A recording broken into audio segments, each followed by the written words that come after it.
ओम शांति। आपका प्रश्न है दिव्य बुद्धि क्या है?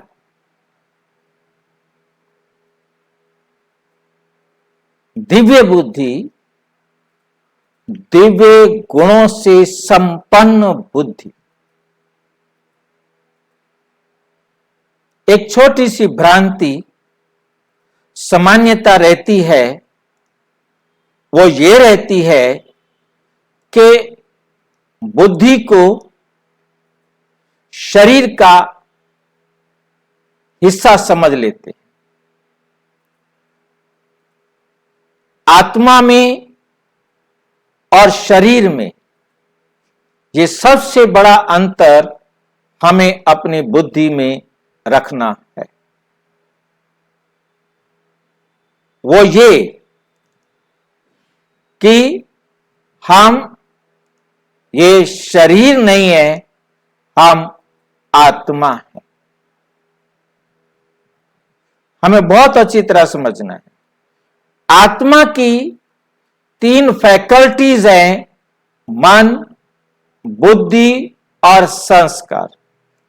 एक आत्मा इन तीनों से मिलकर ही बना है। और जो दिमाग है, जो ब्रेन है, वो इस शरीर का हिस्सा है। ब्रेन इस शरीर का हिस्सा है, दिमाग इस शरीर का हिस्सा है और बुद्धि आत्मा का हिस्सा है। ये बात हमें बहुत अच्छी तरह अपनी बुद्धि में समझाना है। बुद्धि आत्मा का हिस्सा है। बुद्धि का काम है सारा दिन फैसला करना, निर्णय करना कि मुझे क्या करना है और क्या नहीं करना है। ये बुद्धि करती है। ब्रेन एक हार्ड डिस्क की तरह है और उससे काम कराना बुद्धि का काम है। कंप्यूटर में जैसे हार्ड डिस्क होती है, उसी तरह जो कुछ भी रिकॉर्ड है वो बुद्धि में है, परंतु उसको ऑपरेट करने वाली आत्मा है और आत्मा की भी सूक्ष्म शक्ति बुद्धि इस काम को करती है। क्योंकि याद रखें, आत्मा की 3 सूक्ष्म शक्तियां हैं, मन, बुद्धि और संस्कार। मन, बुद्धि और संस्कार, ये तीनों आत्मा की सूक्ष्म शक्ति।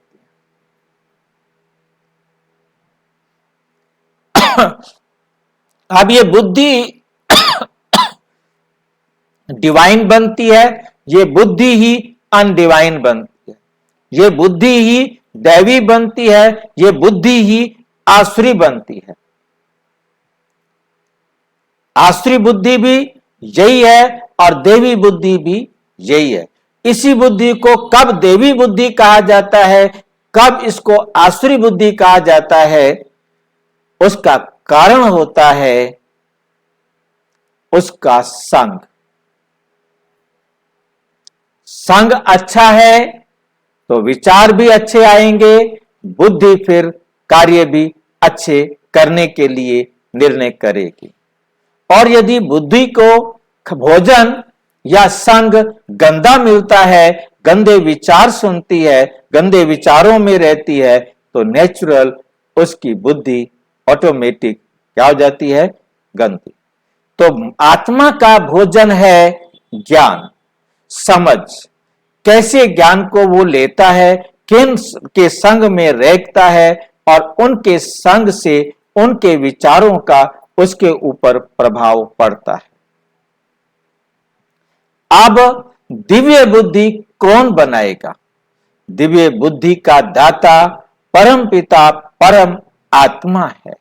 दिव्य बुद्धि का दाता आकर हमें समझाते हैं कि बच्चे, तुम्हें अब क्या बनना है? कमल फूल समान पवित्र बनना है।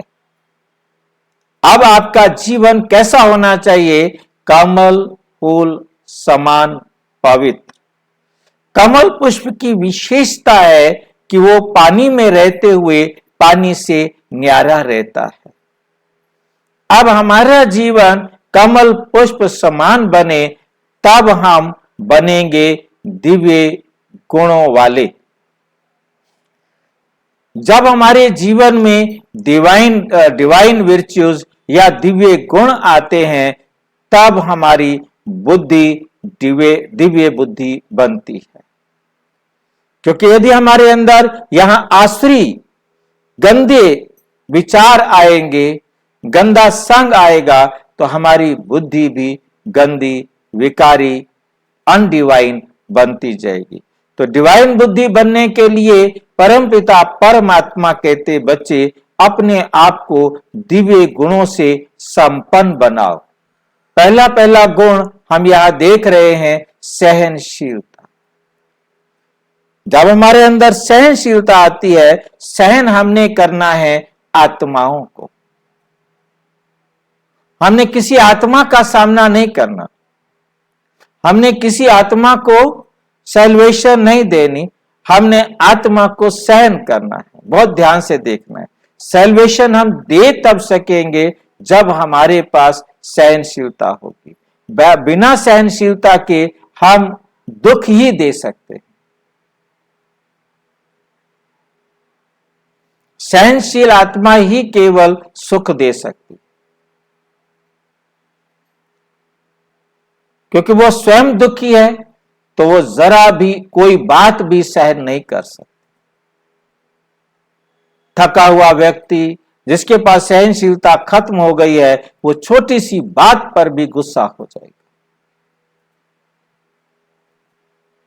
सहनशील व्यक्ति पहले कोई भी आत्मा आएगी, उसे वो सहन कर लेगा और उसे सहन करेगा कि ये भी आत्मा मेरे पिता परमात्मा का बच्चा है। और फिर सहनशीलता की दूसरी बात आती है कि जो कुछ ये मुझे दे रहा है, मेरा दिया हुआ ही दे रहा है, चाहे वो सुख दे रहा है तो चाहे वो दुख दे रहा है। जब हम उसे आत्मा को सहन करेंगे, सहन करने में दुख की फीलिंग आई, उसे सहन करना नहीं कहते। ये लाइन बहुत अच्छी तरह बुद्धि में रखना है कि यदि कोई व्यक्ति हमें दुख दे रहा है और हम दुखी हो रहे हैं, तो हम सहनशील नहीं है। सहनशील हम तब हैं, वो मेरे साथ कैसा भी व्यवहार कर रहा है, परंतु मुझे कोई भी फीलिंग नहीं आ रही, तब मैं सहनशील हूं। और यदि उसके किसी प्रकार के दुर्व्यवहार से मेरी कोई इरिटेशन हो रही है, मुझे फीलिंग आ रही है, मुझे क्रोध आ रहा है, मुझे ईर्ष्या आ रही है, बदले की भावना आ रही है, मैं सहनशील नहीं हूं। ये लाइन हमें बहुत अच्छी तरह समझनी। हमने आत्मा को सहन करना है, और यहां हम जब सहनशील बनते हैं, तभी हम व्यवहार कुशल बनते हैं। हमारे जीवन में नम्रता आ जाती है, नम्रता आ जाती, हमें फीलिंग नहीं आएगी, क्रोध नहीं आएगा, ईर्ष्या नहीं आएगी, बदले की भावना नहीं आएगी, निराशा नहीं आएगी, अहंकार नहीं आएगा। क्या आएगा? नम्रता आएगी। जब हमारे पास नम्रता भी है, सहनशीलता भी है, उसका आधार बहुत अच्छी तरह से रखना है निर्भयता। यदि निर्भयता नहीं, तो हमारे पास ना तो सहनशीलता आ सकती है और ना ही फिर नम्रता आ सकती है।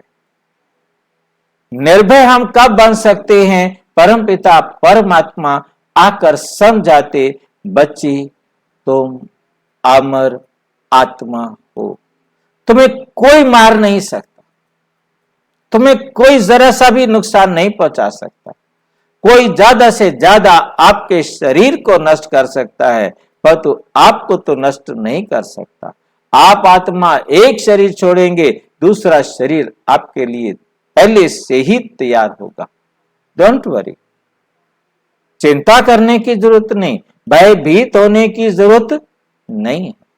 निर्भयता, मुझे जो भी दुख व सुख मिल रहा है वो मेरा मिल रहा है, उतना ही मिलना है, कम या अधिक नहीं हो सकता। ये स्मृति ड्रामा एक्यूरेट है। ये स्मृति अनहोनी कभी नहीं हो सकती, होनी होकर रहती है। ये स्मृति रहे, ऑटोमेटिक निर्भय रहेंगे। चेंज करो। निर्भय रहेंगे, नहीं तो हम भयभीत हो सकते हैं, चिंता में जा सकते हैं, घबरा सकते हैं। तो हमें बहुत अच्छी तरह से इस बात को समझना है। अंतर्मुखता, अंतर्मुखी जब हम होते हैं तो हम अपनी एक एक कमी को, एक एक दोष को, एक एक अवगुण को पहचानते हैं और फिर उसे दूर करने के लिए प्रयास करते हैं। खाली अंतर्मुखी होने का मतलब यह नहीं कि केवल हमने अपनी बुराइयों को देखा और उसे यदि हमने चेंज नहीं किया, हमने उसमें सुधार नहीं किया, तो हम डिप्रेशन में चले जाएंगे। उसे हम दिव्य गुण नहीं कहेंगे। दिव्य गुण तभी है जब हम अंतर्मुखी होकर अपने अवगुण को देखें और उस अवगुण को चेंज कर दें। उसके बाद ऑटोमेटिक हमारे पास क्या आएगी? धैर्यता। जैसे जैसे सत्य परमात्मा के द्वारा सत्य हमें मिलता जाता है तो हमारे अंदर पेशेंस, हमारे अंदर धैर्यता ऑटोमेटिक बढ़ती जाती। परमात्मा ही आकर समझाते, बच्चे अनहोनी हो नहीं सकती, गलत हो नहीं सकता।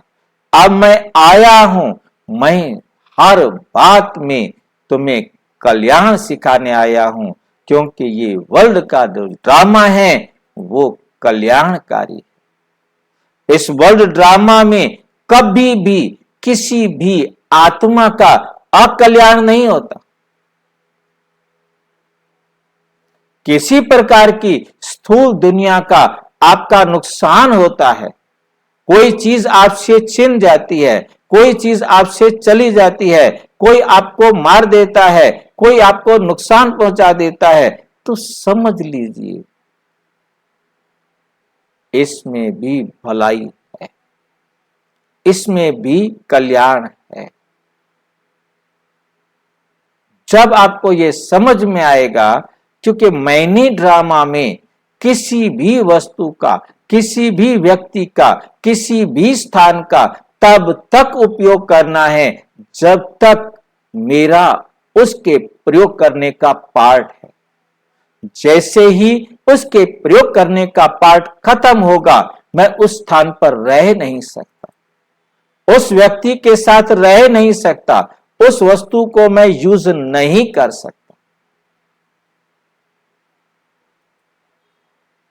और जिसे मैंने यूज करना है, चाहे वो मेरी हैसियत में है या नहीं है, परंतु वो यूज करने के लिए मुझे मिलेगा, क्योंकि मैं तो एक्टर हूं। मुझे किस समय एक्ट करने के लिए किन साधनों को प्रयोग करना है, वो मेरे पास ऑटोमेटिक पहुंचेंगी। और ये पहुंचाने का काम भी किसका है? डायरेक्टर का। फिर मैं अधीर क्यों? फिर मेरे पास धैर्य क्यों नहीं?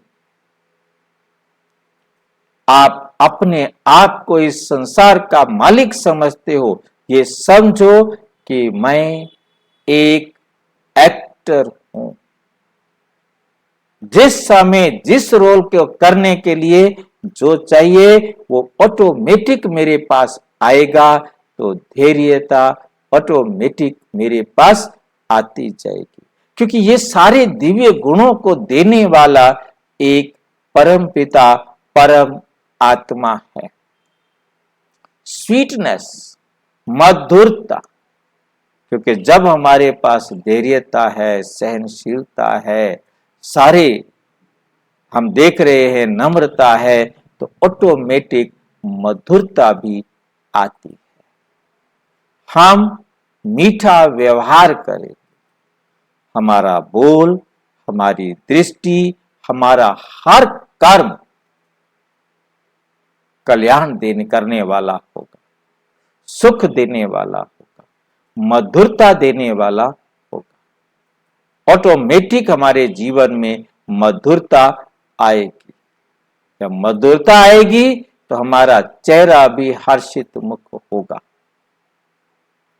चेहरा भी हमारा क्या हो जाएगा, हर्षित मुख।